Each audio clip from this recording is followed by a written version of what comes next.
जिवंत देव, जो पवित्र प्रभू येशू ख्रिस्त याच्या नावाला धन्यवाद देऊ. प्रियांनो, ह्या सकाळच्या प्रार्थनेमध्ये आपल्या सर्वांचं स्वागत आहे. परमेश्वर आपल्यावरती खूप प्रेम करतो याचा अनुभव तो रोज आणि रोज आम्हाला देत आहे आणि त्याच्या प्रीतीचा अनुभव आम्ही प्रत्येकाने घेतला पाहिजे. देवा, या नवीन दिवसामध्ये सर्वांना आशीर्वादित करो. प्रियांनो, सकाळच्या प्रार्थनेमध्ये आपल्या सर्वांचं स्वागत आहे. परमेश्वर देवाची आपण सकाळी उपकार स्तुती करूया आणि त्या जिवंत देवाला धन्यवाद देऊया. आपण सुरुवातीची प्रार्थना करू. हालेलुया. स्तुती धन्यवाद येशू देवा. पहा, तू पवित्र असा परमेश्वर आहे. तो आम्हाला सहाय्य कर, मार्गदर्शन कर. आमचं जीवन आम्ही तुला समर्पित करीत आहोत. प्रभू, या सकाळच्या समय आम्ही आमचा जीव, आत्मा, शरीर तुझ्या पवित्र चरणाजवळ समर्पित करीत आहोत. प्रभू, तुझ्या वचनातून बोलत असताना तू मला सहाय्य कर, मार्गदर्शन कर. तुझ्या वचनाने तुम्हाला भर, तुझ्या आध्यात्मिक दानांनी भर, कृपा दानांनी भर आणि तुझा गौरव होऊ दे. हो पित्या परमेश्वरा, या सकाळच्या समय आम्ही आमचं जीवन तुला समर्पित करीत आहोत आणि तुझं गौरव आमच्या जीवनाद्वारे होऊ दे. पित्या परमेश्वरा, सर्व आजार, सर्व रोगराई तुझ्या पवित्र सामर्थ्याने तू काढून टाक. प्रभू, तू आम्हाला आजपर्यंत तू जिवंत ठेवलेलं आहे ते केवळ तुझ्यासाठी, तुझी महिमा, तुझं गीत गाण्यासाठी, तुला गौरव देण्यासाठी आणि तुझी महिमा वर्णण्यासाठी तू आम्हाला ठेवलेला आहे. त्याबद्दल मी तुझ्या नावाला धन्यवाद देत आहे. ही सकाळची वेळ तू आमच्या प्रत्येकासाठी तू आशीर्वादाची कर. ऐकणाऱ्या प्रत्येक व्यक्तीला तू आशीर्वादित कर. प्रिय प्रवेश, मी तुझ्या वचनातून बोलत असताना तुम्हाला तुझ्या पवित्र सामर्थ्याने भर, अभिषेकाने भर आणि तुझ्या नावाचं गौरव दे. ही तू पुढची वेळ काळ सर्व काही तुझ्या पवित्र हातामध्ये तू घे. ही प्रार्थना येशूच्या नावाने मागतो म्हणून दे. आमेन. प्रियांनो, आजच्या सकाळच्या म्हणण्यामध्ये आपण शास्त्रभाग काढणार आहोत. निर्गमनाचा 15वा अध्याय आणि 22 ते 27 वचन आपण पाहणार आहोत. आणि त्यापूर्वी 15व्या अध्यायामध्ये मोशेने जेव्हा तांबडा समुद्र देवबापाने इस्रायलाला पार करून दिला आणि मिसर देशाच्या राजापासून इस्रायलाचं संरक्षण केलं, त्या टायमाला मोशेने गीत गायलेलं हे आम्हाला दिसून येत आहे. प्रियांनो, ह्या गीताचा आपण आपल्या वैयक्तिक मननामध्ये आपण अभ्यास करणार आहोत.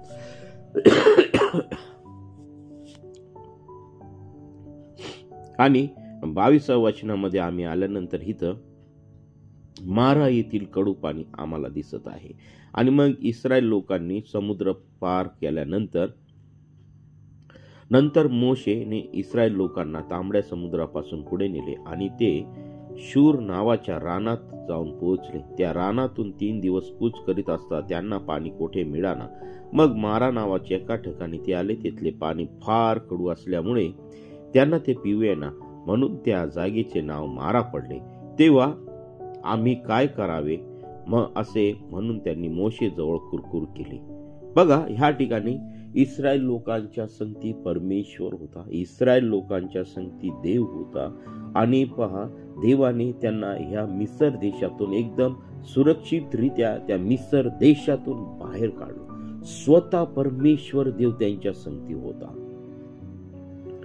तरी पण ह्या लोकांनी परमेश्वराच्या विरुद्ध त्या ठिकाणी रानामध्ये कुरकुर केलेली आहे. त्यांनी देवाच्या शब्दावरती विश्वास ठेवलेला आम्हाला दिसत नाही. प्रियांनो, असंच आमच्या जीवनामध्ये होतं. ज्यावेळेस आमच्यावरती संकट येतात, अडचणी येतात, प्रॉब्लेम येतात, समस्या येतात, त्यावेळेस आम्ही परमेश्वराच्या विरुद्ध कुरकुर करत असतो आणि त्या कुरकुर केल्याने आम्ही आमचा परमेश्वरावरती विश्वास विसरून जात असतो, विश्वासापासून दूर जात असतो. आणि म्हणून प्रियांनो, कधीच आम्ही आमच्या जीवनामध्ये कुरकुर करू नये. परमेश्वर देव आमच्या जीवनामध्ये योग्य वेळी योग्य घटना घडवून आणणारा असतो. आणि म्हणून पहा, ह्या ठिकाणी त्याने परमेश्वराचा धावा केला. तेव्हा त्याने त्यातले एक झाड दाखवले. ते झाड त्याने ते पाण्यात टाकले, ते पाणी गोड झाले. तेथे परमेश्वराने त्यांच्यासाठी विधी व नियम लावून दिला आणि त्यांना कसोटीस लावले आणि म्हटले, तू आपला देव परमेश्वर ह्याचे वचन मनापासून ऐकशील व आणि त्याच्या दृष्टीने जे नीट करशील आणि त्याच्या आज्ञाकडे कान देशील आणि त्याचे सर्व विधी पाळशील, तर मिस्री लोकांवरती जे रोग मी पाठवले त्यापैकी एकही तुझ्यावर पाठवणार नाही, कारण मी तुला रोग मुक्त करणारा परमेश्वर आहे. मग पहा, ह्या ठिकाणी सुंदर असं वचन परमेश्वराने इस्रायलास दिलेलं आहे. प्रियांनो, इस्रायल लोकांनी जशी मोशेकडे कुरकुर केली तसं मोशे त्या ठिकाणी परमेश्वराकडे केलेला आम्हाला दिसत आहे. मोशेचं त्या ठिकाणी ऐकणारं कोणी नव्हतं, कारण मोशे एकटा पडत होता आणि हे हजारो लाखो लोक त्या ठिकाणी इस्रायल लोक होते. त्यांच्यामध्ये सैतानी वृत्तीचे देखील लोक होते, पेटून देणारे होते, चिथवून देणारे होते मोशेच्या विरुद्ध. आणि या लोकांनी मोशेच्या विरुद्ध तर चेतवलं, परंतु त्यांनी मोशेच्या नाही तर परमेश्वराच्या विरुद्ध त्या ठिकाणी कुरकुर करताना ते दिसलेले आहे. आणि मग परमेश्वराला ह्या ठिकाणी खूप वाईट वाटलेलं आम्हाला दिसत आहे. आणि म्हणत 26 वचनामध्ये परमेश्वर डायरेक्ट म्हणत आहे, तू आपला देव परमेश्वर ह्याचे वचन मनापासून ऐकशील. बघा, ह्या ठिकाणी लक्ष द्या, ह्या सकाळच्या समय देवाचं वचन आम्हाला काय सांगत आहे की पहिली गोष्ट की तू आपला देव परमेश्वर ह्याचे वचन मनापासून ऐकशील. प्रियांनो, देवाचं वचन हे सर्वात महत्वाची गोष्ट आहे. जर आम्ही देवाचं वचन ऐकत नाही, आणि ते पण कसं ऐकलं पाहिजे, मनापासून ऐकलं पाहिजे. आज लोक काय करत आहेत, येतात चर्चमध्ये, ऑर्केस्ट्रा साजरा करतात, नाचतात, जेवण करतात, पार्ट्या करतात, सगळं एन्जॉय करतात. आणि प्रियांनो, वचनाकडे काय कोणाचं लक्ष नसतं. त्यांना जर विचारलं सभा झाल्यानंतर, आज देवाच्या दासाने आज तुम्हाला काय सांगितलं, तर कोणालाच काही सांगता येत नाही. आणि मग प्रियांनो, आता ह्या ठिकाणी देवाने एक महत्वाची इस्रायलास आज्ञा दिलेली आहे, ती म्हणजे की तू आपला देव परमेश्वर याचे वचन मनापासून ऐकशील. वचन हे आम्हाला मनापासून ऐकलं पाहिजे. नुसतं एका कानाने ऐकायचं आणि दुसऱ्या कानाने सोडून द्यायचं नाही. तर देवाने ह्या ठिकाणी स्पष्ट भाषेमध्ये सांगितलेलं आहे, स्पष्ट शब्दामध्ये सांगितलंय की वचन हे आम्हाला मनापासून ऐकणार पाहिजे व्यक्ती. आणि जर आम्ही आमच्या मनापासून वचन जर ऐकत नाही, तर प्रियांनो, आमच्या जीवनामध्ये काही अर्थ नाही. दुसरी गोष्ट, आणि त्याच्या दृष्टीने जे नीट करशील त्याच्या आज्ञाकडे कान देशील आणि त्याचे सर्व विधी पाळशील. बघा, त्याच्या दृष्टीने जे नीट करशील, आम्हाला जे काही करायचंय ते नीट करायचं आहे, वाईट गोष्टी करायच्या नाही. आमचं जीवन पवित्रपणे आम्हाला जीवन जगायचं आहे. आता पहा, परमेश्वर देव मिस्र देशातून इस्रायलाला बाहेर काढलेला आहे. आणि मग परमेश्वराने या इस्रायलाला त्या ठिकाणी सांगितलेलं आहे, त्यांची ही पहिली कुरकुर की आम्हाला पाणी नाही इथं प्यायला, या रानामध्ये तो आम्हाला कशाला आणलेला आहे. तसंच आमच्या जीवनामध्ये होतं. जर आमच्या जीवनामध्ये दुःख आलं, आरोग्याच्या समस्या आल्या, अडचणी आलं, कर्जबाजारी पण झालं, तर आम्ही डायरेक्ट परमेश्वराला दोष देत असतो. देवा, आम्ही दर रविवारी चर्चला जातो, दर रविवारी आम्ही प्रार्थना करतो, आम्ही सकाळी उठून प्रार्थना करतो, आमच्या जीवनामध्ये हे प्रॉब्लेम कसे आहे. प्रियांनो, पहिला जर भाग बघितला आम्ही ह्या ठिकाणी, तर परमेश्वराने ह्या ठिकाणी स्पष्ट सांगितलंय की तू आपला देव परमेश्वर ह्याचे वचन मनापासून ऐकशील, त्याच्या दृष्टीने जे नीट ते करशील. त्याच्या दृष्टीने, कोणाच्या? परमेश्वराच्या दृष्टीने जे नीट ते करशील. आम्हाला देवाच्या दृष्टीला जे योग्य वाटतं त्याच गोष्टी आम्हाला करायच्या आहे प्रियांनो. आणि तिसरी गोष्ट, त्याच्या आज्ञाकडे कान देशील. आज्ञा, परमेश्वराच्या आज्ञा आम्ही आमच्या जीवनामध्ये पाळल्या पाहिजे. स्तोत्रकर्ता म्हणतो की देवाच्या आज्ञा मी माझ्या गळ्यामध्ये माळेसारख्या आम्ही गळ्यामध्ये त्याची माळ करून ठेवणार आहे. त्याच्या आज्ञा आम्हाला पाळायची आहे, त्याच्या आज्ञेकडे आम्हाला कान द्यायचा आहे. आमचे कान बंद करायचे नाही प्रियांनो. आज लोक जगातल्या गोष्टीकडे धावत आहे, जगामध्ये काय चाललंय त्याच्याकडे पळत आहे. पण प्रियांनो, जग हे आमचं नाही आहे. जग नाही तर स्वर्गाचं राज्य आमचं आहे प्रियांनो. आणि आम्हाला त्या परमेश्वराच्या आज्ञेकडे कान द्यायला पाहिजे आणि त्याचे सर्व विधी पाळशील. बघा, सर्व विधी आम्हाला पाळायचे परमेश्वराचे. देवाने आम्हाला जे विधी आणि नियम दिलेले आहेत ते आम्हाला सर्व पाळायचे आहे. त्याच्यामध्ये आम्हाला कानाडोळा एकही कमी करायचा नाहीये, मात्रा कमी करायची नाहीये. प्रियानो, परमेश्वर देव हेच सांगत आहे.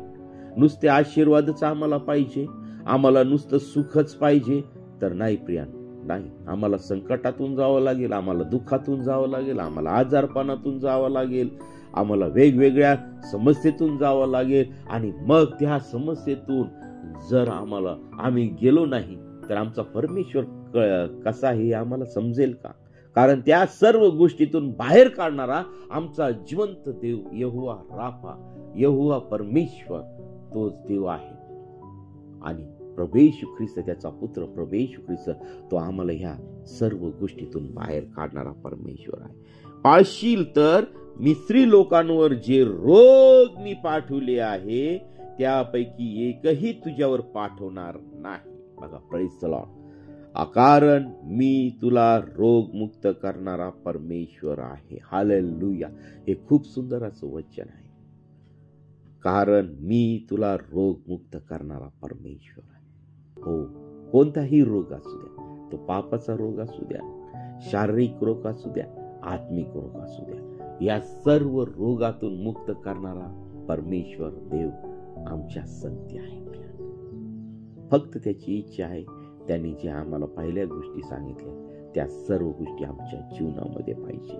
आणि मग ते एलेम येथे आले आणि त्या ठिकाणी पाण्याचे 12 झरे आणि खजुरीची 70 झाडे होती. तेथे पाण्याजवळ त्यांनी तळ दिलेला आम्हाला दिसत आहे. परमेश्वर देव आमच्या बरोबर असणं खूप महत्वाचं आहे. आमच्या कुटुंबामध्ये असणं महत्वाचं आहे. आमच्या मंडळीमध्ये असणं महत्वाचं आहे. आमच्या देशामध्ये असणं महत्वाचं आहे. सर्व राष्ट्रांमध्ये परमेश्वर देव हा असणं महत्वाचं आहे. आणि त्या देव ज्याने आकाश आणि पृथ्वी उत्पन्न केली, तो देव आमच्या जीवनामध्ये असणं देखील महत्वाचं आहे. जर देवच आमच्या जीवनामध्ये नाही तर आम्ही काही करू शकत नाही. आम्ही त्या दुष्टाच्या बंधनामध्ये अडकलेला असतो. आम्ही त्या दुष्टाच्या इच्छेप्रमाणे चालत असतो. आमचं जीवन अतिशय वाईट आजारामधून, वाईट प्रॉब्लेम मधून, वाईट समस्येमधून, आणि कदाचित तुमच्याकडे पैसा भरपूर असेल परंतु तुमच्या जीवनामध्ये शांती नसेल. तुमच्या जीवनामध्ये असंख्य पीडा आहेत, असंख्य प्रॉब्लेम आहेत, असंख्य अडचणी आहेत. आणि मग पहा प्रियानो, तुम्हाला वाटेल की जगामध्ये पैसाच हे सर्व काय आहे. नाही प्रियानो, जगामध्ये सर्व काही आहे ते म्हणजे परमेश्वर देव, यहोवा राफा, यहोवा परमेश्वर. त्याच्याशिवाय आम्ही काही करू शकत नाही. आणि त्याचा पुत्र प्रभू, एकुलता एक पुत्र जो प्रभू येशू ख्रिस्त या जगामध्ये पाठवलेला आहे, त्या प्रभू येशू ख्रिस्तावरती आम्हाला विश्वास ठेवला पाहिजे. हे खूप सुंदर असं वचन देवाने आम्हाला या सकाळच्या समय दिलेलं आहे. आणि ते इस्रायलाला, म्हणजे आज इस्रायल कोणाला म्हणतात? देवाच्या लोकांना म्हणतात. आणि त्या देवाच्या लोकांना ह्या जिवंत देवाने आज्ञा, विधी आणि हे सर्व काही लावून दिलेलं आहे. आणि आम्हाला ते पाळणं महत्वाचं आहे. आज आमच्या जीवनामध्ये आम्ही देवाच्या वाणीकडे लक्ष देत आहोत का? आता या ठिकाणी प्रत्यक्ष परमेश्वर त्यांच्या संगती असताना देखील या लोकांनी धिटाईने त्या ठिकाणी कुरकुरीचं पाप त्या ठिकाणी केलेलं आहे. आम्ही मागण्याच्या आधी परमेश्वराला सर्व काही जाणून आहे की आम्हाला काय पाहिजे, आम्हाला काय लागतंय, या सर्व मागण्याच्या आधी परमेश्वराला जाणून आहे. परंतु त्याची इच्छा आहे की माझ्या लेकराने माझ्याकडे काहीतरी मागावं. परमेश्वराचं आमच्यावरती खूप प्रेम आहे.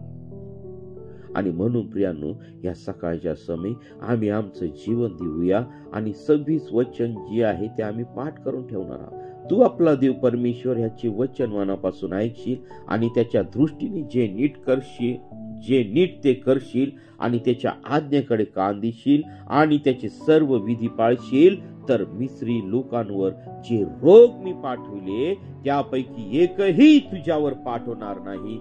कारण मी तुला रोगमुक्त करणारा परमेश्वर आहे. हालेलुया. स्तुती, धन्यवाद ईश्वर, खरोखर महान परमेश्वर आहे.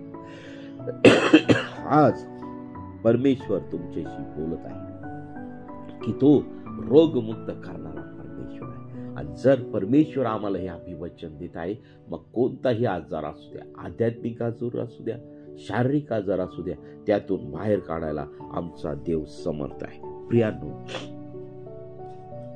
ज्या ठिकाणी आपलं शरीर दुखत आहे त्या ठिकाणी आपला हात ठेवा. या सकाळच्या समयी आपण त्याच्यासाठी प्रार्थना करा आणि परमेश्वर देव तुम्हाला तुमच्या सर्व आजारांपासून रोगमुक्त करणार आहे. आणि ह्या ठिकाणी सांगितलेलं आहे त्यांनी की ह्या सर्व आज्ञाविधी पाळशील तर मी मिस्रामध्ये जे रोग आणलेले ते तुमच्यावर कदापि येऊ देणार नाही, मी पाठवणार नाही.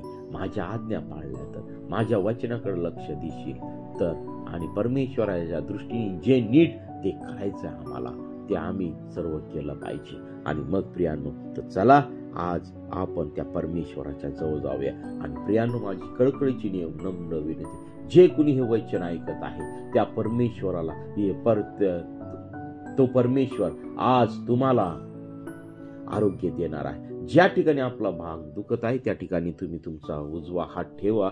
परमेश्वर या सकाळच्या समय तुम्हाला स्पर्श करू इच्छित आहे. हालेलुया. आपण प्रार्थना करूया. हालेलुया. स्तुती, धन्यवाद येशू दे बापा.